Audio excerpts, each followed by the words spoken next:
Number one in your hearts. Always. That's right. Number one podcast in your heart. Get us to the top of the chart. That's right. That's right. The chart of your heart. Oh, that's pretty good. Hey, that will preach. No, it won't. Yeah, it will. What's number one on the chart of your heart? Oh my gosh. See, All right, you see what I did there? Swifty. Neo jazz, probably. Like, what is it? That is, Bella Hay. yeah. It was such a chaotic episode. But it played well. The video. It did. The clip. Teaser was great. It was great. It really was. Well, welcome to episode 22 of Sharing Jesus podcast. We're kind of mixed up at the table today. We've got a guest with us, Brother Jason Hebert from down in Louisiana. So we're going to be asking him some questions about him and how he serves as a missionary and what that looks like and what are some of the best and worst parts of being a missionary. But right now, Brother Jason, if you want to introduce yourself so everybody knows you.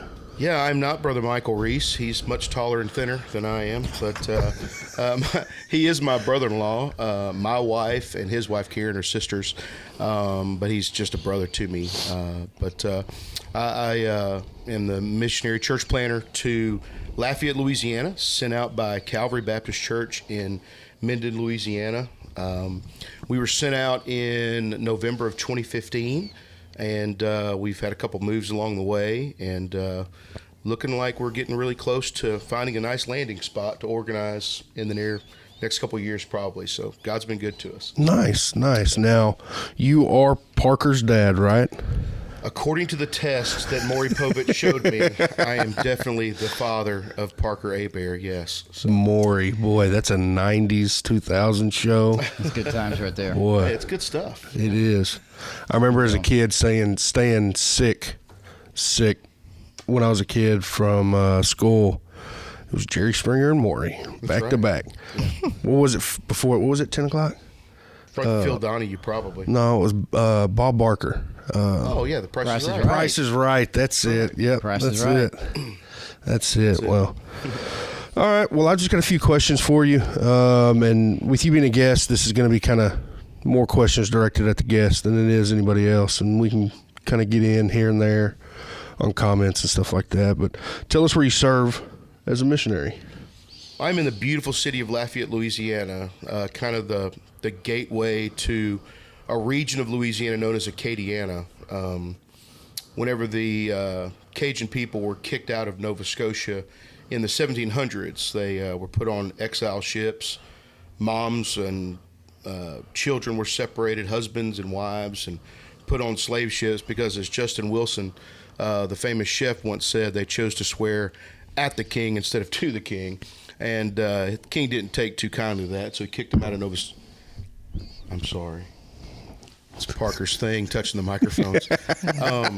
Kicked him out of Nova Scotia, and they came around the east coast of America, around the Horn of Florida, and most of them kind of settled in the area known in South Louisiana as Cajun country, or Acadiana, because they were from Acadie, Nova Scotia, that area. So Gotcha. That's where we're at. Lafayette's a great city, man. Lafayette runs about 120,000 people in the city, the metropolitan area, easily pushing 300,000 people.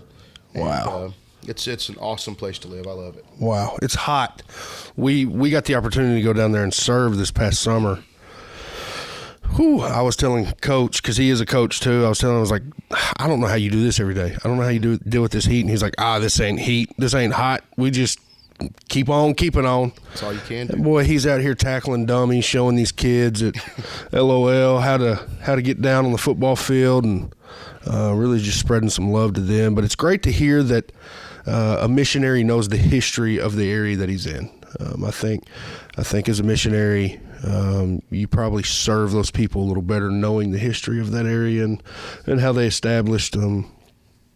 But like I said, you are a coach. Everyone at this table knows that you're a coach. But for our listeners, what's your sport? Well, I coach football, basketball. At one time, I did football, basketball, track, and soccer. Wow. I just, Busy man. when we went on the mission field, we knew we needed to find a third space. You have your home is your first space, your church family is that second space, and we need to find a third and even fourth and fifth spaces. We want to become a part of the community. And God just opened the door for us to start loving on a school really close to our house where the boys, where our youngest son Peyton went. Parker was at Lafayette High, just up the road a ways. But we kind of got in with middle school and to kind of become that place. And it was the summer of 2017. Peyton's going into Peyton's 8th grade year. The coach called me and said, "Hey, we know you played a little ball in school. Would you like to come on and join our staff?" And so I started coaching football then, and then he said, "Hey, I like working with you. You want to do basketball with me?" I said, "Well, I'm more shaped like a basketball than I actually know anything about basketball." And he said, "Just come on, you'll learn." And so I've enjoyed that. Then with track, I was throwing with the throwers. I wasn't with the sprinters at all. And then soccer, we actually know soccer. Our kids both played soccer, and we had a good time with soccer. Peyton played. You tried hard. I rode the bench. Well, there was that one time you kicked that kid right in the rear. Yeah. No, you got kicked. I got kicked with the ball. That's right. That was an interesting game. But you did play because the family was there, I remember. Thankfully that they didn't make a wasted trip. Yeah, so that's what I get to do. I get to do that. I enjoy doing it. It's a blast. We're in the middle of we just started our season last week. We won 30-25 over Broussard. We've won, I think I counted up since I've been there in 2017. I've won, with our other coaches, our teams, we've won 8 or 9 parish championships. Wow. In that amount of time. We've won 3 football, 1 basketball, 1 track, 4 soccer. And my name's actually on the boys' side and the girls' side, which is kind of neat because I won with the girls' soccer team last year. That's awesome. So, that's pretty neat. So. That's awesome. Well, Yeah. Arkansas University, there's your head coach right there. Coach and lineman. Well, that's cool. And Parker, a question for you. Totally springing this on him. Didn't let him know this question beforehand. I don't let y'all know questions. That's true. That is true. What's it like being the son of a missionary? Whenever we moved to Lafayette, it was very interesting because I was a sophomore. I had just become the worship leader for our FCA in Bossier. And, you know, I was super excited to be on in the club of FCA and doing their worship for our high school. It was super fun. And then I think he asked me just randomly driving, "Hey, what would you feel about moving?" And I'm like, "Just to like move or like ministry?" And it was like, "Well, I don't know, just hypothetical." And I was like, "Well, if it's where the Lord's calling you to go somewhere, you know, we'll go. We'll follow you because that's what, you know, we're supposed to." And he's like, "Oh, well, okay." And then 2 months later, he's like, "Hey, we're moving to Lafayette." And I'm like, "Oh, okay, cool." But it's through the deputation. I know a lot of missionaries' kids, you know, they understand what deputation is like. We hit who knows how many churches in 6 months, but it was wild. It was like 4 churches on a weekend at one time, and that was a brutal weekend. But once we moved, I mean, you pretty much take on the role of just being a normal kid, meeting new friends and inviting them to your church. Because, I mean, you're making new friends. They don't know anything about you. They don't know anything about your past. Right. Nobody knew that I was, worship leader for our FCA. Nobody knew that. There wasn't even an FCA at our school, and we tried to start it, but it just didn't work out in the high school, but it did in the middle school. Yeah. And so it's just, as a missionaries kid, you just kind of be yourself. I mean, I was a worship leader at ABC at Acadiana Baptist Church through high school, and then I went off to college and came back my senior year. So being a missionaries kid is kind of just, I don't want to say like a preacher's kid, but you don't have the added stress of people knowing who you are. You know, right. Like XYZ, Mrs. Bertrude the third or whatever, you know, they don't know your dad, so you don't have to be like on your best behavior all the time. You can just be a kid. You know, when you're in church, you can just be at church. So that's the interesting part of it. Right. And I mean, being a preacher's kid, like, I get what you're saying. You gotta act this way, talk this way, wear this. there's certain expectations for preachers' kids, and I'm sure that relates as well to missionary kids. But we talked about your coaching and very impressive resume. I wasn't kidding about the University of Arkansas needing a head coach. So yeah, that would be awesome. But as far as coaching goes, how does that translate in the mission field? That's actually a really great question, because you learn to relate to kids in so many different. And listen, in middle school, kids are going through so many hormonal changes, and you meet kids in so many different spots in their life, going through this, going through that. I mean, a breakup is like detrimental. It's like the worst thing that's ever happened in the world to them, and da-da-da. But I get to meet these young men, and really what for me, it's building relationships with them, and from that, building relationships with parents as well. It's an unintended consequence. But as these kids go off to high school, and now I've got kids playing at the next level, and I got one kid that just a 5-star recruit. Everybody wanted him. He's going to A&M, and getting to see these kids and then seeing their parents around town is really interesting to kind of keep up and know what's going on. But as far as how it translates in the mission field, especially in a church plant, here's the thing that happens in a church plant that maybe some people don't talk about. You a lot of times, and I mean no disrespect to anybody that watches this that's a part of a church plant, because it's not this way all the time, but a lot of the first people you might get were people that have been rejected by other churches. Right. They just didn't fit the church mold. They had little quirks or whatever it might be, and here we are like, come on in, get a cup of coffee, have a seat. We're just glad to have somebody in the building. And they become part of the family. Parker knows some of the people I'm talking about exactly. And so, you're meeting people in all different aspects of their life. And something I learned through 17, 18 years of pastoral ministry is you have to love people where they're at, not where you think they should be. Well, when you meet somebody right off the bat, you don't know where they're supposed to be. Right. You just have to love them where they're at. And so I take the same approach with my kids. And I know that my influence in a child's life, I really take it to heart. I was talking to my seminary guys last night. I teach an online homiletics class for the seminary at Minden. And I was telling them last night in class that the Bible talks about if you offend a child, it's better for a millstone to be hung about your neck. And I take that so seriously. Even with the kids that are not even part of our church, I just want to pour into them and help them become better men and better productive citizens in society, because you look at athletes especially, as they get older, as doors open to them, opportunities come, and they want to be in daddies and juniors in high school sometimes. And if I can make an impact and tell them how to treat a woman with respect, we don't just build athletes at our program, we build young men. That's our whole purpose in what we're doing. And that's also very similar to the mission field. You're trying to take an infant in Christ that gets to know Jesus and help mold them into a man or woman of God that they're supposed to be. And so there's a lot of connections, a lot of correlations between athletics and coaching in the mission field. It's just one of those things that it happens instinctively almost now. It's just one of those things.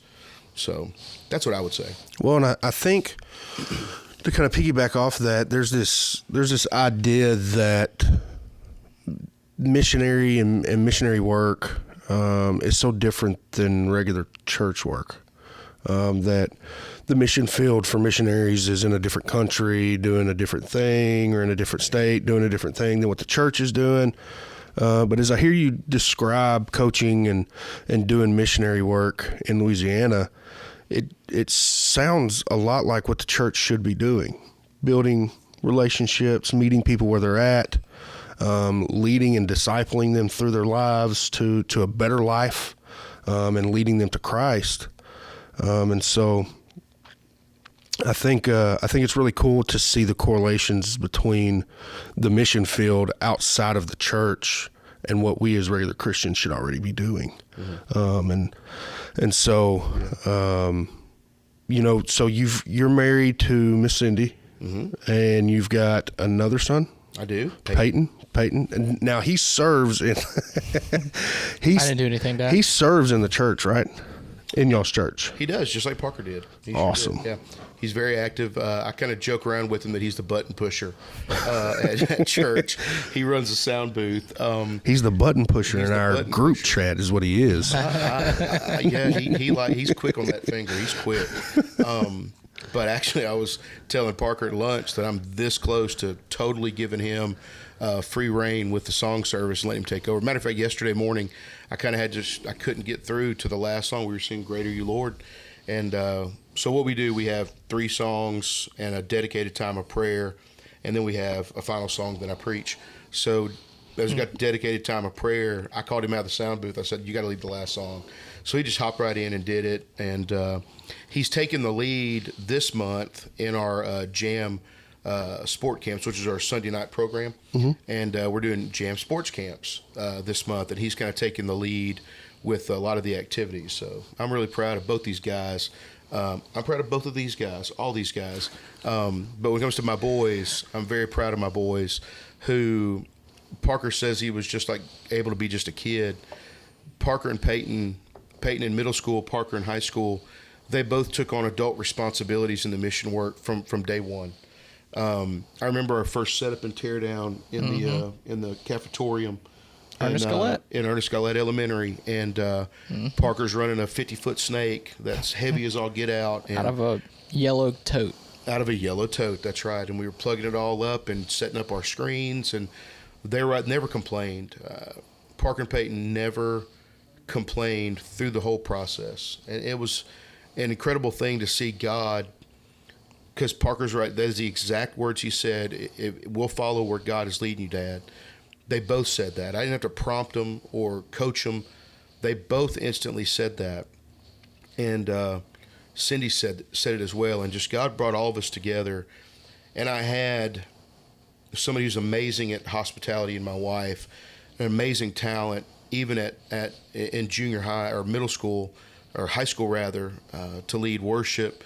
I had the one who's technologically proficient to run all the sound, and I'm able to do all the preaching, the teaching, and all those things. And it's just amazing how God put us all together to do what we've been able to see happen and do in Lafayette. It's been really cool. That's awesome. Pretty cool to sit back and see, just in awe of, wow, thank you, God. Right. Well, and it's cool to see a family doing ministry work together. Now, obviously, you and Cindy and Peyton are at the same place doing ministry work together. But to see a son leave the home, and doing ministry work somewhere else, that's a testament to the way you've raised your family and led your family to Christ. And so that's, I think, me being as a young father, that's definitely something I look up to. And the way that I want to lead my family is that where I can catapult my kids further to continue to carry the torch. So, well, let me throw this out there, because Parker originally went to college to be a vocal music ed teacher. He was going to be a choir teacher in school, and he did one student teaching, just watching. He said, "I can't do this. I hate kids." I said, "Well, what are you going to do?" He said, "I'm just going to change my major to music." I said, "What are you going to do with that?" He said, I'll lead worship somewhere. I said, "Son, you're going to starve." Those are my exact words. Now, his mama and him, they both had a lot more faith than I did. I said, "Son, you're going to starve to death. You ain't going to be able to. How you going to feed your family? How you going to feed yourself?" I remember that conversation. And I was very dad and not faith preacher, but God has done an amazing thing. He was faithful through school. He was faithful to come back to us every weekend, lead worship. And when God moved him up here, when God moved Maddie to Conway, we knew he'd find a place to serve. But the opportunity that's God's put before Parker here is when I was just showing him. It was 10 years ago in August. 10 years ago in August, he was elected as a middle schooler in 2013 as the song leader, assistant song leader. That was his first official church job. And here he is leading worship at Sharon in Benton. it's just a testament to his hard work and what God can do when you just kind of avail yourself to him. That's And, right. It's something that I look back and say, oh, ye of little faith. But his mama is very quick to say, I had faith. I believe. So that's what.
Happen to have, I call it a catastrophic personality. If you know what a catastrophic personality is, one thing gets bad and just this cascade of things continue to go, and your mind just continues to unravel.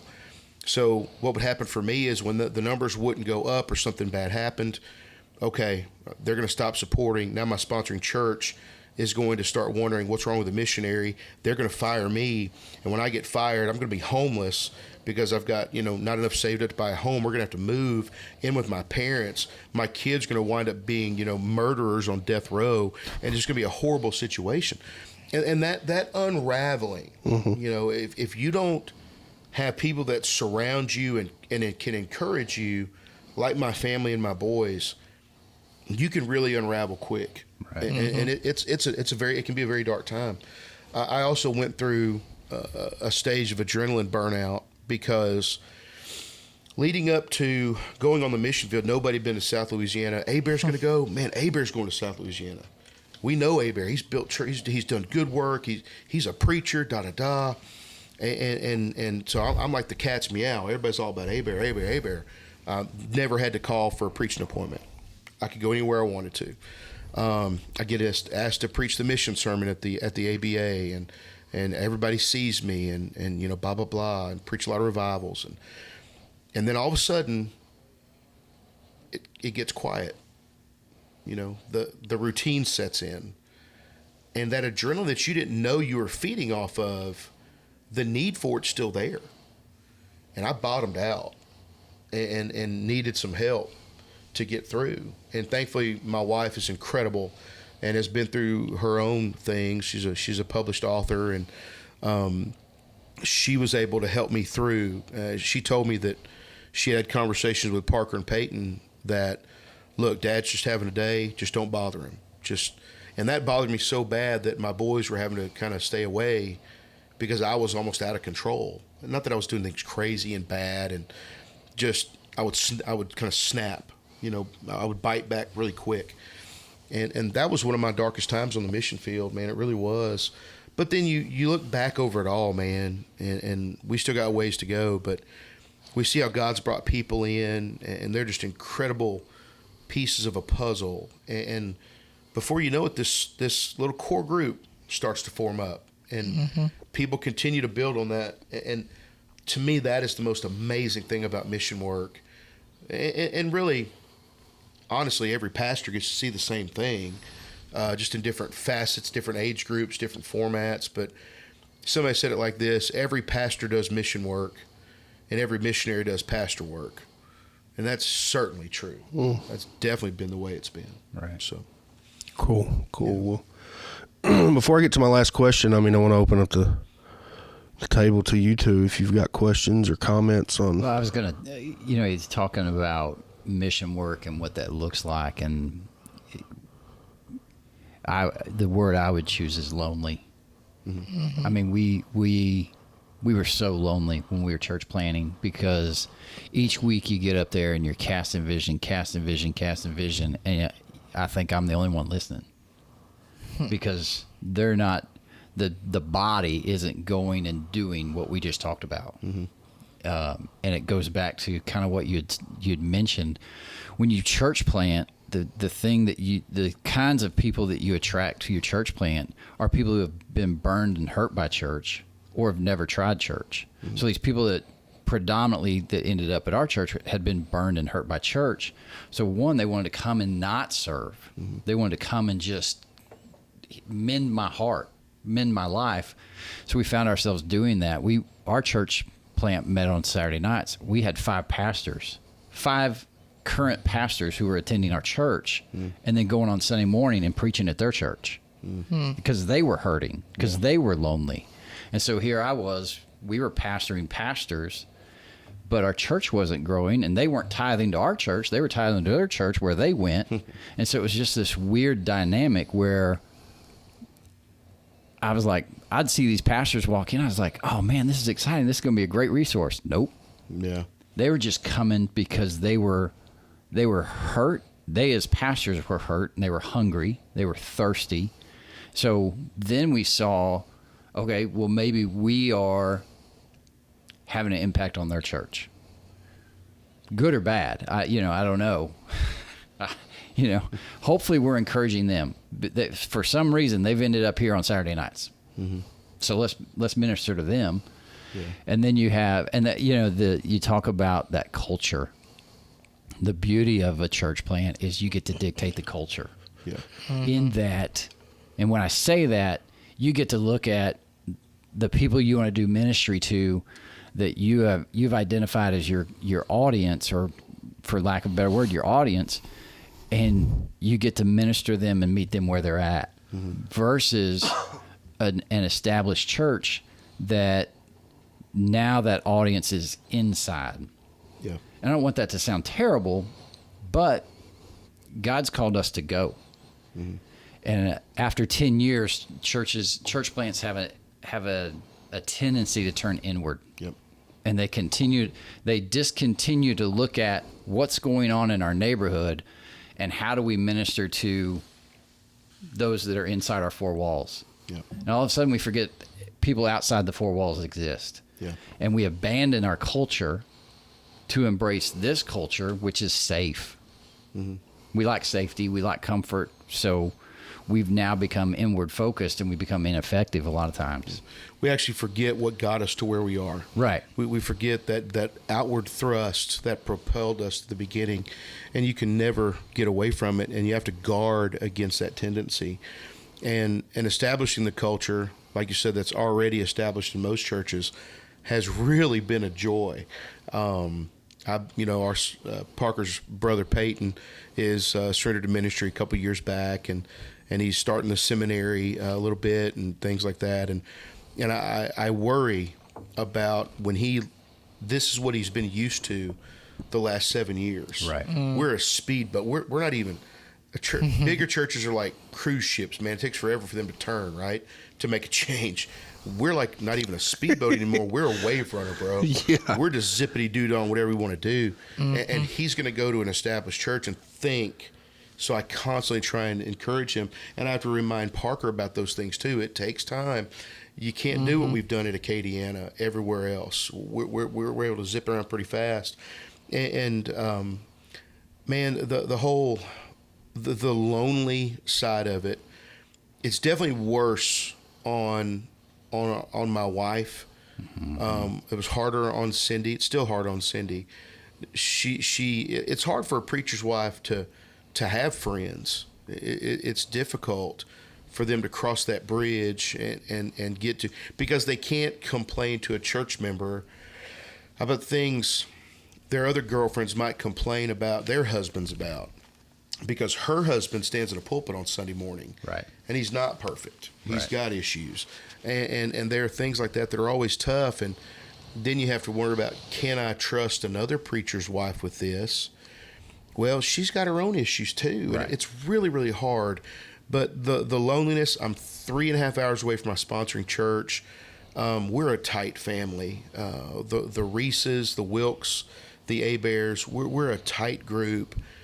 And I've got a unique, support system that others don't have. And I found my third space to not be as lonely. But I know exactly what you mean when you mention casting vision every Sunday and you're the only one listening. I know Sometimes literally. Sometimes literally, yeah. When we first started, it was just us. Those were lonely Sundays. I still hate going to Sonic, Parker. That's Sonic across the street from where we first met. I'd see brake lights are fixing to turn in. They turn into that Sonic the other way. That was a terrible summer. That was the worst summer ever. That was a bad summer. But and that's how we started. But even still, it is people that are just wanting to be fed, and it's your hope that they're going to start doing something with what they're fed with. It's kind of like the 600-pound woman, or 600-pound man. They got to be craned out of their bedroom to go to the hospital. How did they get in that state? It's because they took in calories and didn't do anything with it. It just kind of sat there and did this. And that's not what we want for our church. Right. We want to do something with the food that we receive. And that's where dictating the kind of the preaching diet and trying to vary the themes and what we're looking at is what I'm trying to do to get to that point. That's kind of where we're at. Nice. So that's good stuff. That's cool. That's cool. I've got a question for you. Okay. And I think I know the answer. This isn't like, oh, which son do you love more? But do you preach differently whenever you're in the pulpit at ABC versus whenever you're in an established church? Where do you vary your style between the two? Yes, I do. I still, some of you guys have heard me preach, and I'm kind of known as the guy that's fixing to stroke out every Sunday, because face gets red, veins pop, and I just rip and roar. I get to preach here at Sharon in a couple weeks. I'm super excited about preaching here for the first time. I was invited to be one of the revival speakers, I think the Sunday speaker, but I was already obligated at a mission conference in West Monroe. But y'all had Bruce Betts, man. My boys tell me. Did you tell Bruce this? No. Parker and Peyton both say Bruce Betts is their favorite preacher over their own father. That hurts my heart a little bit, but not a finer guy than Bruce Betts. If you want to change the will, I've got time. It's Kyle with a K. That's Kyle with a K. That's right. Got it. Kyle D. Yeah. Webb. Exactly. There's a story behind that, I'll tell you. Yes. So when I went to Lafayette, we did not want to. Our vision was not church hoppers and church growth. church hopper growth. Our focal point is lost and out of church. That was our focal group that we're trying to reach.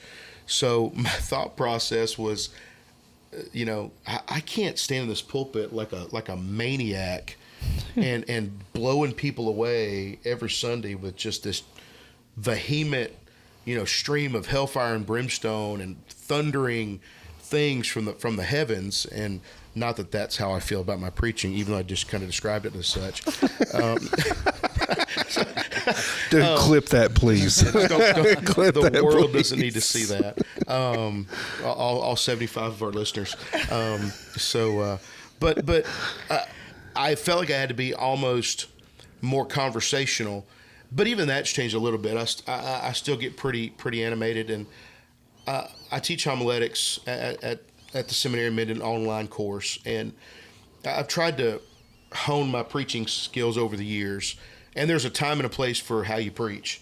And at home, every sermon is going to be different, of course, but sometimes you need a little bit more of a thrust. I always want them to know that I'm excited about what I'm preaching and what I'm sharing and incredibly passionate about it. And passion comes across differently sometimes.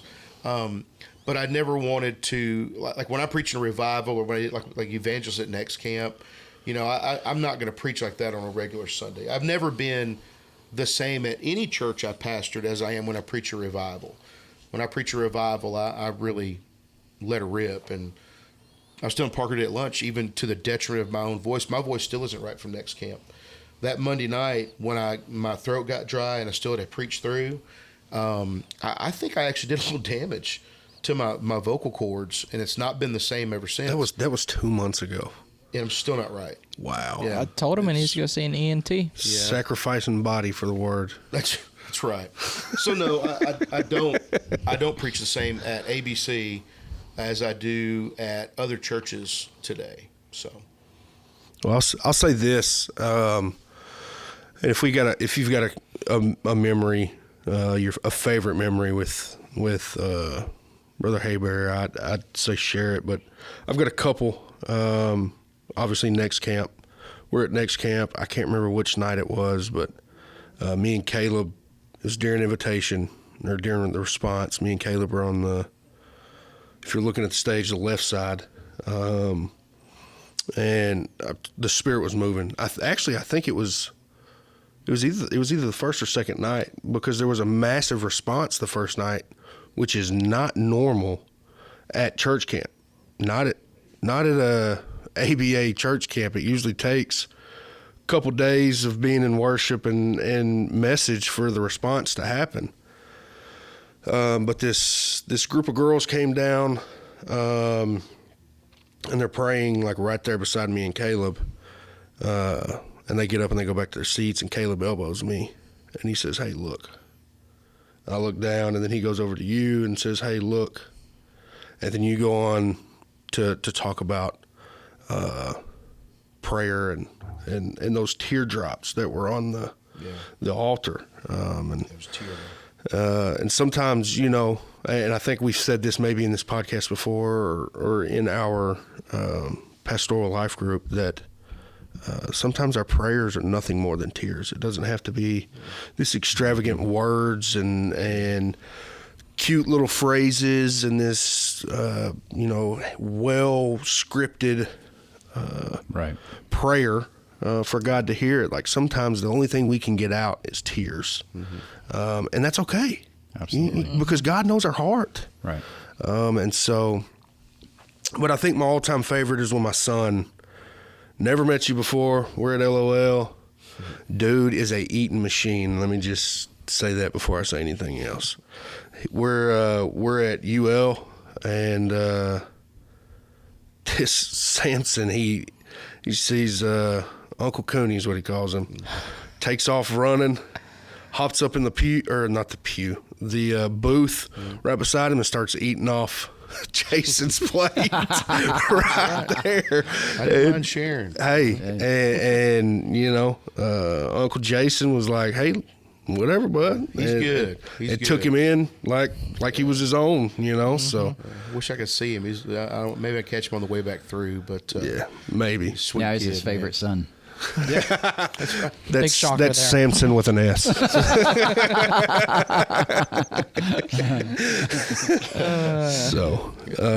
Anybody else? I've only had 2 interactions with Jason, so You got a This is it. question? no, we're good. All I've right. enjoyed this. Awesome. Well, my last question, and I think this is moving forward. This will be something for us here at this table, here at Sharon. But how can we, as a church, as a staff, and as our listeners, all 75 of them, That's right. pray for you and your family right now in the mission field moving forward? I was thinking about this a lot. Me and Cindy had some conversations yesterday. Being honest, a little bit of the discouragement that you're talking about. Not that any of our people do anything wrong or bad. It's just kind of we need someone to start stepping up. We need someone to step up, taking over some spots. So in that is certainly one of the prayer requests for leaders to arise, for those to catch the fire and the vision and take ownership. And we've got some things in place to help do that. But for me, there's a scripture in I don't it's maybe Acts 13. Is it Acts 13 where the Apostle Paul's being let down in a basket? Is that Acts 13? I'm gonna pull it up right now. I want to say it's the believers at Right. Damascus that I are believe letting it down is. the wall in a basket. And I've preached this sermon before, and it really applies to me right now where we're at. That I've talked about how when everybody's kind of holding on that rope. Say there was 15 disciples holding that rope.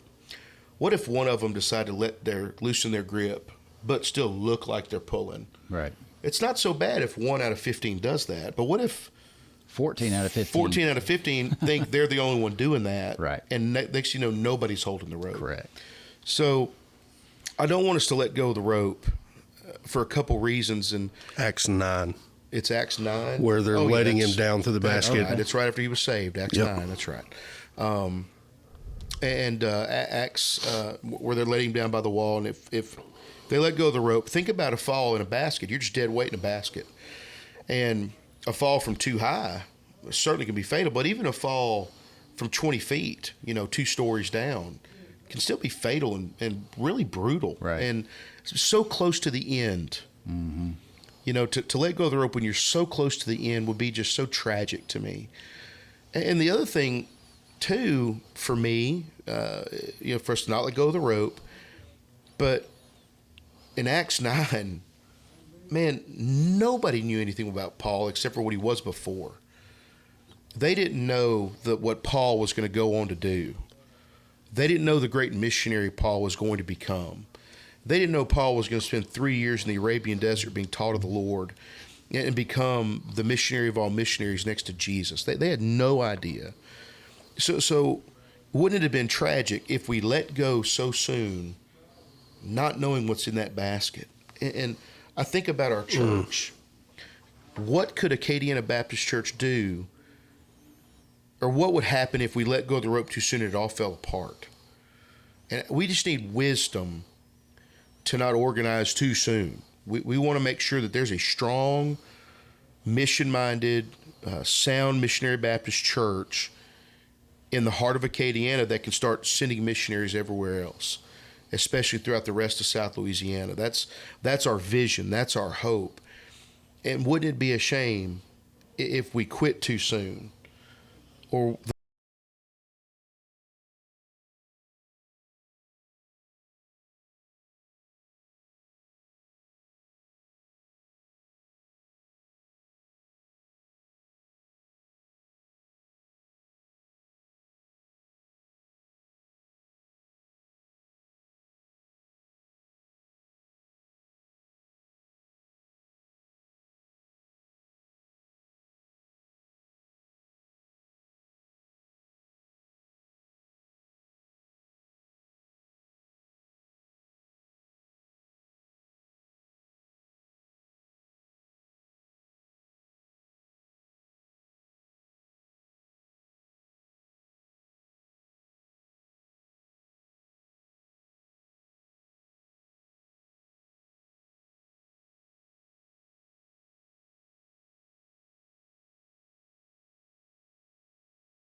I think I speak for everybody at this table and at this church. Like, if there's anything that y'all need, whether it's just an ear to vent to or anything in physical nature, we're just a call away. Yeah. So I appreciate that. Well, guys, you've heard it from Brother Jason, and it's been an honor. It's been fun. Absolutely. And so thanks for joining us on this episode of Sharing Jesus Podcast. We'll see you next week. Love you guys. See ya. Love y'all. Thank you.